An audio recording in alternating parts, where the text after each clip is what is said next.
आपको टीवी के ऊपर विज्ञापन वाली बहुत सी टूथपेस्ट मिलती हैं, बहुत सा खाना पीना मिलता है, बहुत से मल्टीविटामिन खाते हैं, फिर भी आप बीमार हैं। क्यों? क्योंकि हमें बीमार किया जा रहा है, हमें नेचर से दूर किया जा रहा है। और जितनी भी हेल्थ की इंफॉर्मेशन हमें टीवी के माध्यम से, मीडिया के माध्यम से मिलती है, वो हेल्थ की इंफॉर्मेशन नहीं, वो बीमार करने की इंफॉर्मेशन है। पहले क्या कहा कि देसी घी खराब होता है, देसी घी खाना बंद करवाया। फिर देसी घी के स्थान पर हमें क्या खिलवाया? डालडा खिलवाया। फिर जब 30 सालों में पता लगा कि डालडा खराब होता है, फिर उन्होंने कहा कि रिफाइंड खा लो। फिर 30 साल में पता लगा कि रिफाइंड खराब होता है, तो फिर उन्होंने कहा कि हमने रिफाइंड को केमिकल वाला रिफाइंड करना बंद कर दिया, फिजिकल रिफाइंड खा लो। तो ये षड्यंत्र चल रहा है व्यक्ति को बीमार करने का। गुड़ शक्कर खाते थे तो चीनी लॉन्च की कि चीनी ज्यादा सफेद है, ज्यादा अच्छी है, इसको खा लो। चीनी की लॉबी ने, क्योंकि चीनी तो मिल में बनती है, गुड़ घर घर में बनता है, तो चीनी की लॉबी ने जब शुरू में हार्वर्ड में ये रिसर्च हुई कि चीनी से हार्ट अटैक हो सकता है, आपको झटका लगेगा, चीनी से हार्ट अटैक हो सकता है, कभी आपको बताया नहीं गया। लेकिन 1960 के दशक में यह रिसर्च आई कि चीनी से हार्ट अटैक हो सकता है, चीनी से कोलेस्ट्रॉल बढ़ सकता है, चीनी से हृदय की बीमारियां हो सकती हैं। जब ये रिसर्च आई तो रिसर्च के वैज्ञानिकों को चीनी मिल की लॉबी ने बुलाया और उन्होंने कहा कि ये रिपोर्ट नहीं छापने की चीनी से हार्ट अटैक हो सकता है। उन्होंने कहा कि हार्ट अटैक की जिम्मेदार किसी को बनाना है तो लोग जो नेचुरल ऑयल्स खाते हैं, जो तेल खाते हैं, इसको इसके जिम्मेदार बना दो कि जो फैट है ये हार्ट अटैक की जिम्मेदार है। और इसके लिए उन्होंने रिश्वत दी और 40 साल बाद पता लगा कि उन वैज्ञानिकों को चीनी की लॉबी ने रिश्वत दी थी कि वो अपनी रिपोर्ट को पब्लिश ना करें। और ये अब पब्लिक है, ये सबको पता है। आपको मैं कहोगे तो मैं अपने फेसबुक पर पोस्ट कर दूंगा, वो डॉक्यूमेंट भी आपको, वो न्यूज कटिंग भी आपको पोस्ट कर देंगे। तो सारा षड्यंत्र चलता है। जितनी दवाएं बनाई जाती हैं, सारी दवाइयां 5 साल के अंदर, 10 साल के अंदर, 20 साल के अंदर, 50 साल के अंदर बैन हो जाता है, क्योंकि पता लग जाता है कि इनका नुकसान है। 550 से अधिक दवाइयां ऐसी हैं जो पहले लॉन्च की गई और लॉन्च करने के बाद 5 साल के अंदर, 10 साल के अंदर उसके ऊपर बैन लगाया गया कि इनसे गंभीर साइड इफेक्ट होते हैं। एक एक डायबिटीज की कोई भी केमिकल वाली दवा जहर का काम करती है। ये जो पैरासीटामोल खाई जाती है, ये जो एंटीबायोटिक खाई जाती है, अभी WHO ने अनाउंस कर दिया है, कोई बताएगा नहीं, WHO ने अनाउंस कर दिया है। जो लोग एलोपैथी के ऊपर दम भरते थे ना कि हमारे पास पेनिसिलिन की जब खोज की गई तो लोगों ने कहा कि ब्रह्मास्त्र मिल गया, अब सारी बीमारियां दूर हो जाएंगी। आज पेनिसिलिन काम आती है कि नहीं आती? पेनिसिलिन काम आनी बंद हो गई, असर होना बंद हो गया। 1980 के बाद कोई नई एंटीबायोटिक नहीं बनी है। एंटीबायोटिक का सबको उपचार लगता था ना कि एंटीबायोटिक से हम उपचार कर लेंगे, एंटीबायोटिक से हम सर्जरी कर लेंगे। आज कोई भी सर्जरी बिना एंटीबायोटिक के नहीं हो सकती। 1980 के बाद कोई एंटीबायोटिक नहीं आई है और हम सबके शरीर में इतना एंटीबायोटिक जा रहा है कि हम हर साल 1-1 किलो एंटीबायोटिक खा जाते हैं। पानी से मिलती है, जो मुर्गे खाते हैं, मुर्गों को एंटीबायोटिक खिलाई जाती है, वो मुर्गों से शरीर के अंदर आती है। अनाज के अंदर एंटीबायोटिक जाती है, वो हमारे अंदर जाती है। और हम जो एंटीबायोटिक खाते हैं, अब WHO ने कह दिया कि ऐसा युग आने वाला है जिसमें एंटीबायोटिक काम नहीं करेगी। और अभी जो जीवाणु विषाणु हैं वो भी सुपर बग बन रहे हैं जहां पर एंटीबायोटिक काम नहीं करने वाली। और अगर एंटीबायोटिक नहीं होगी तो सर्जरी नहीं हो सकती। तो WHO ने कह दिया कि पोस्ट एंटीबायोटिक ईरा आ गया है और इस पोस्ट एंटीबायोटिक ईरा में यदि कोई जान बचाएगा तो केवल योग आयुर्वेद बचाएगा और कोई जान बचाने वाला नहीं। दवा कंपनियां एंटीबायोटिक की खोज नहीं करना चाहती। वो कहते हैं एंटीबायोटिक तो आदमी 3 दिन खाएगा, 7 दिन खाएगा। हमने खोज कर भी ली तो कितना बेच देंगे? हमने मान लो एक एंटीबायोटिक की खोज की और पूरी दुनिया में 10 करोड़, 20 करोड़, 50 करोड़ खुराक बेच भी दी। एक दवा के ऊपर हमने 10 रुपए भी कमाए तो 1000 करोड़ की कमाई होगी। हम तो नई बीमारी पैदा करेंगे, कोलेस्ट्रॉल जैसी, थायराइड जैसी, आर्थराइटिस जैसी, डायबिटीज जैसी, कि व्यक्ति बीमार रहे लेकिन व्यक्ति का इलाज 5 दिन में नहीं हो, व्यक्ति जिंदा रहे, व्यक्ति खाना खाए या नहीं खाए लेकिन दवा जरूर खाए।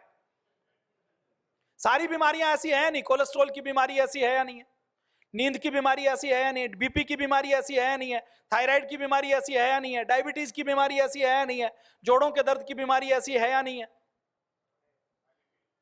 पेन किलर्स ऐसी है नहीं है, कि आपको सब कुछ खाना पड़ेगा। और ये जो खाली पेट की इन्होंने बताई कि डॉक्टर जब दवा लिखता है तो सबसे ऊपर एक दवा लिखता है कि खाली पेट एक दवा खानी पड़ेगी। और ये जो खाली पेट जो दवा खाई जाती है, जिसके अंदर रेंटिडाइन नाम का साल्ट होता है, ये यूएस में और यूरोप में बैन कर दी गई है क्योंकि इससे कैंसर होता है। भारत में अभी भी रेंटेक जेंटेक के नाम से ये दवा बेची जाती है और लोग खाते हैं। जब अमेरिका वालों को पता लगा कि भारत ने कुछ नहीं किया तो उन्होंने चिट्ठी लिखी, ये कहा कि इसमें कैंसर होता है, हमने बैन कर दिया, आप भी कर दो। अब भारत सरकार ने कोई चिंता नहीं की। आपकी स्वास्थ्य की जिम्मेदार WHO या देश की सरकार नहीं है, आपकी जिम्मेदारी यदि कोई लेगा तो योग और आयुर्वेद लेगा। तो अब ये बड़ा लंबा चौड़ा षड्यंत्र है, इसकी बातचीत करेंगे तो घंटों बातचीत की जा सकती है, उसकी जरूरत नहीं है। आप रोज सुबह पूज्य स्वामी जी महाराज को सुन लिया करें तो आपको पूज्य स्वामी जी महाराज टीवी के ऊपर इसके बारे में बता देंगे। तो सोशल मीडिया पर आपको योग आयुर्वेद का प्रचार प्रसार करना है। शिक्षा के क्षेत्र में पतंजलि एक बड़ा काम कर रहा है। पतंजलि गुरुकुलम, जहां पर 300 से ज्यादा बच्चे हैं 5वीं क्लास के, जिनको पूरी गीता याद है। आचार्य कुलम, हमें नई लीडरशिप तैयार करनी है, संस्कारों के साथ आधुनिक शिक्षा कैसी हो वो आचार्य कुलम में सिखाई बताई जाती है। पतंजलि आयुर्वेद कॉलेज हरिद्वार में BMS और MD करवाता है, अच्छे आयुर्वेद के वैद्य तैयार करता है। पतंजलि विश्वविद्यालय, पूज्य दीदी साध्वी डॉक्टर देवप्रिया जी के मार्गदर्शन में पतंजलि विश्वविद्यालय ऐसा विश्वविद्यालय है योग के क्षेत्र में जिसको सबसे पहले NAC का A+ ग्रेड मिला है, और जहां पर वेद दर्शन उपनिषद की भारतीय प्राच्य विद्याओं की पढ़ाई करवाई जाती है।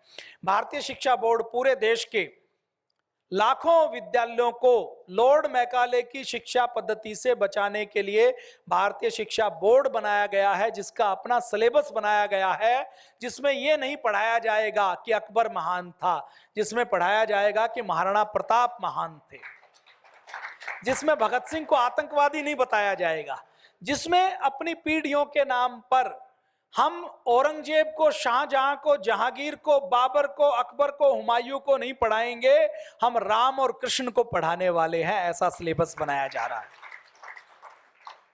पतंजलि गुरुकुलम को आप पीछे देख रहे हैं, आचार्य कुलम आप देख रहे हैं, 200-200 करोड़ रुपए लगाकर, जैसे पहले नालंदा और तक्षशिला होते थे वैसे विश्वविद्यालय बनाने का काम पतंजलि योगपीठ कर रहा है। आयुर्वेद कॉलेज आप देख रहे हैं, पतंजलि विश्वविद्यालय आप देख रहे हैं, इन सब में आपको कल परसों घुमाया फिराया जाएगा। पतंजलि ने इन फार्मा कंपनियों को, अच्छा आने वाले समय में देखिए, पहले तो व्यक्ति को गुलाम बनाया जाता था जंजीरें बांधकर, जैसे अफ्रीका के गुलाम होते थे ना, कि पैरों में बेड़ियां बांध दी और काम करवाते रहे। जैसे आप भेड़ बकरी को, बैल को बांध कर रखते हैं, बैल को बांध देते हैं, कोलों में जोत देते हैं, तो बैल एक तरीके से गुलाम है, आपने उसको बताया वो काम करता है। तो पहले गुलामी ऐसी होती थी। उसके बाद राजनीतिक गुलामी आई, अंग्रेजों ने हमारे ऊपर कब्जा कर लिया, हमसे टैक्स लेते थे, हमारी उपज को सबको लूट लेते थे, हमारे व्यापार को। उसके बाद वो गुलामी भी चली गई। अभी जो गुलामी है वो ऐसी मानसिक और स्वास्थ्य की गुलामी है, ऐसी बीमारियां बना दी गई, उन बीमारियों का इलाज के नाम पर मल्टीनेशनल कंपनियां हमें लूटती हैं। हर व्यक्ति को बीमार बनाया जा रहा है। थोड़ी देर पहले मैंने जो बताया ना, आज डायबिटीज का इलाज किसी डॉक्टर के पास है, बीपी का इलाज है, थायराइड का इलाज है, अर्थराइटिस का इलाज है, दमा अस्थमा का इलाज है, जोड़ों के दर्द का इलाज है।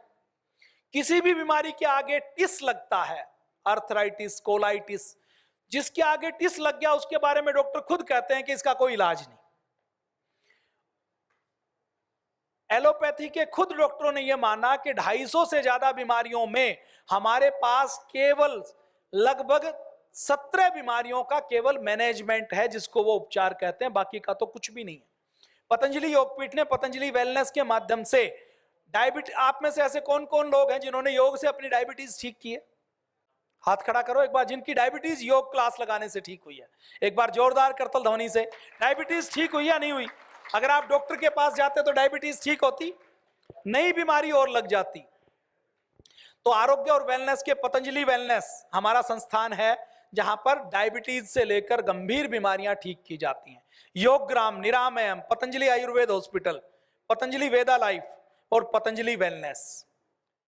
सामने आप पतंजलि वेलनेस देख रहे हैं, जहां पर 3000 लोग एक साथ पतंजलि वेलनेस योगग्राम निरामयम में आकर वहां पर भर्ती होकर, आप में से योगग्राम में कौन कौन आया है, वेलनेस में कौन कौन आया है, एक बार हाथ खड़ा करो। 7 दिन के ट्रीटमेंट के लिए खड़े हो जाओ आप एक बार। 7 दिन में आपको लाभ हुआ कुछ? अच्छा, 7 दिन में जो आपसे चार्जेस लिए गए वो ज्यादा थे या कम थे?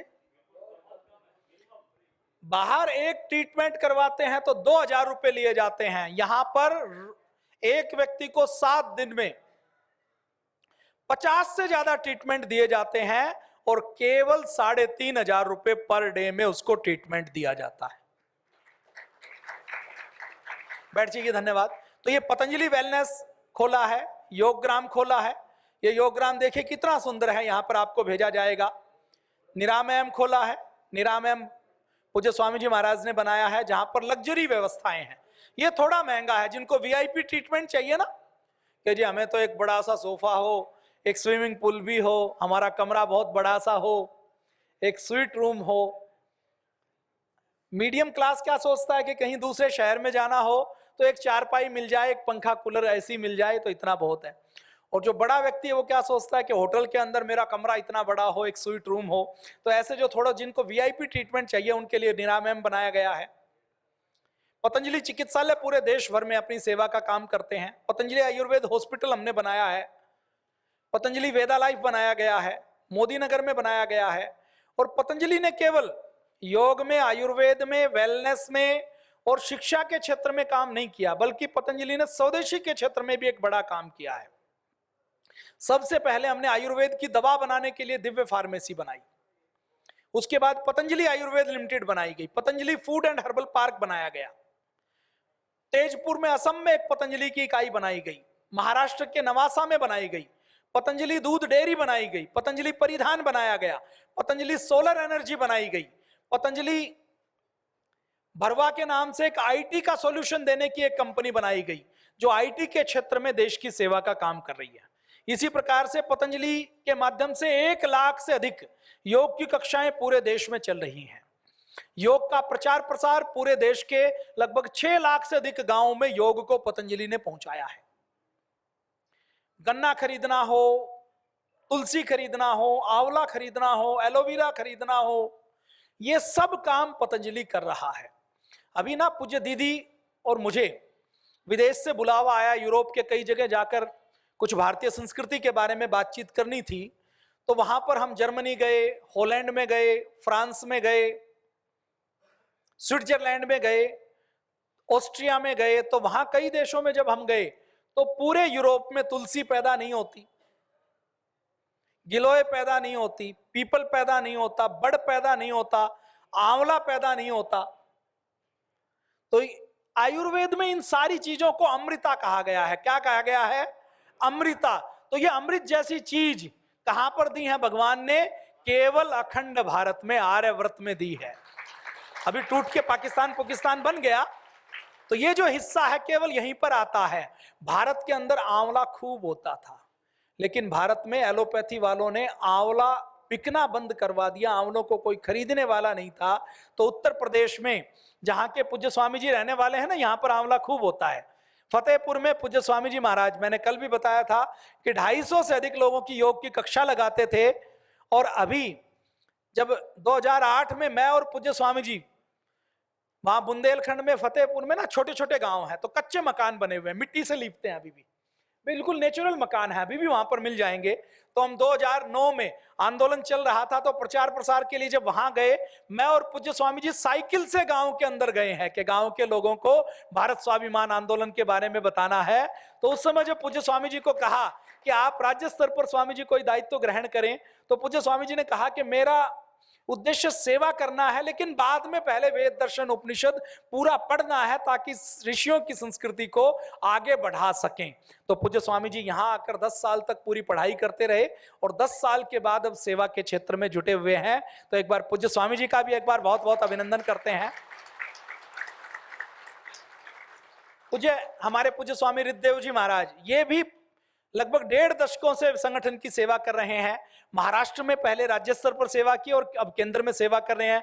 तो पूज्य स्वामी रिद्धदेव जी महाराज का भी हम अभिनंदन करते हैं। युवा भारत में बहुत यशस्वी सेवाएं दे रहे हैं। और हमारे पूज्य स्वामी आदित्य देव जी, इनका शरीर का जन्म भी देवभूमि के अंदर हुआ और इनके अंदर इतना बल है कि शाकाहार के अंदर और सात्विकता के अंदर कैसा बल है वो देखना हो तो पूज्य स्वामी आदित्य देव जी महाराज को देख लो। 5-5 हजार से ज्यादा दंड लगाने का कार्य हो। टीवी के ऊपर आपने खूब देखा, कोरोना काल में लगभग रोज पूज्य स्वामी जी महाराज पूज्य स्वामी जी के साथ कभी मुकद्दर घुमाते थे, कभी दंड लगाते थे। तो वो भी युवा भारत की बहुत यशस्वी सेवाएं कर रहे हैं। और आप में से बहुत से राज्य प्रभारी यहाँ पर आए हैं। भाई भंवरलाल जी को भी लगभग 30 वर्षों का ही समय हो गया, अब तो 20 वर्षों का सेवा हो गया सेवा करते करते। हमारे पारसमल जी से लेकर बाकी सबका मैं चेहरे से तो परिचित हूं लेकिन नाम से परिचय नहीं है। भास्कर जी से लेकर हमारे साउथ के सारे राज्य प्रभारी आए हुए हैं। इन्होंने भी अपने 20 सालों का पूरा जीवन इस सेवा के काम में लगाया है। तो एक बार इनका भी बहुत बहुत अभिनंदन है। जोरदार करतल ध्वनि के साथ अभिनंदन कीजिए। भाई भंवरलाल जी भी लगातार प्रवास के ऊपर कर्नाटक में संगठन की सेवा में जुटे रहते हैं। तो मैं चर्चा कर रहा था कि फतेहपुर और उत्तर प्रदेश में आंवले के बाग लगे हुए थे और आंवला अमृत है। अपने भारत के अंदर तो आंवला नवमी बनाई गई है। तो उस आंवले के बागों को जब सारे लोग काट रहे थे कि आंवला कोई खरीदने वाला नहीं है, तो पतंजलि योगपीठ ने सबसे पहले आंवले का जूस बनाया और आंवले के बागों को कटने से बचाया। आज भारत का जितना आंवला पैदा होता है उसका 80% केवल पतंजलि खरीदता है और प्रोसेस करता है। पतंजलि खरीद कर क्या करता है, आपको पैक करके दे देता है ताकि जहां आंवला नहीं पैदा होता वहां पर आंवला पहुंच जाए। आंवला तो सीजन में पैदा होता है, आंवला आपको सीजन के बाद भी मिल जाए, इसलिए पतंजलि उसका जूस बना देता है, उसका मुरब्बा बना देता है, उसकी कैंडी बना देता है, उसकी चटनी बना देता है, उसका च्यवनप्राश बना देता है। तो आंवला खरीदना हो, तुलसी खरीदनी हो, आपदा के अंदर सेवा करनी हो, केदारनाथ में सेवा करनी हो, अनाथ बच्चों की सेवा करनी हो, 5-5 लाख लोगों का शिविर करना हो, ये सारे कामों में पतंजलि योगपीठ सदैव आगे रहता है। तो ये मैंने थोड़ी सी आपके सामने पतंजलि के परिचय की बात की। हमारी योग संदेश पत्रिका आती है, आप उसके सदस्य बन सकते हैं। तो घर पर आपको पतंजलि योग आयुर्वेद स्वदेशी के बारे में जानकारी मिल जाएगी। तो ये मैंने आपसे थोड़ी सी चर्चा की। ये जो पतंजलि के कुछ कार्यक्रम हैं वो सब कार्यक्रम आप देख रहे हैं। तो ये क्योंकि 1 घंटे में तो पतंजलि के बारे में बताना संभव नहीं है, तो मैं अपनी वाणी को विराम देता हूं। आप लोगों के बीच में मुझे आने का अवसर मिला, उसके लिए आपका मैं आभार व्यक्त करता हूं, आपको धन्यवाद देता हूं।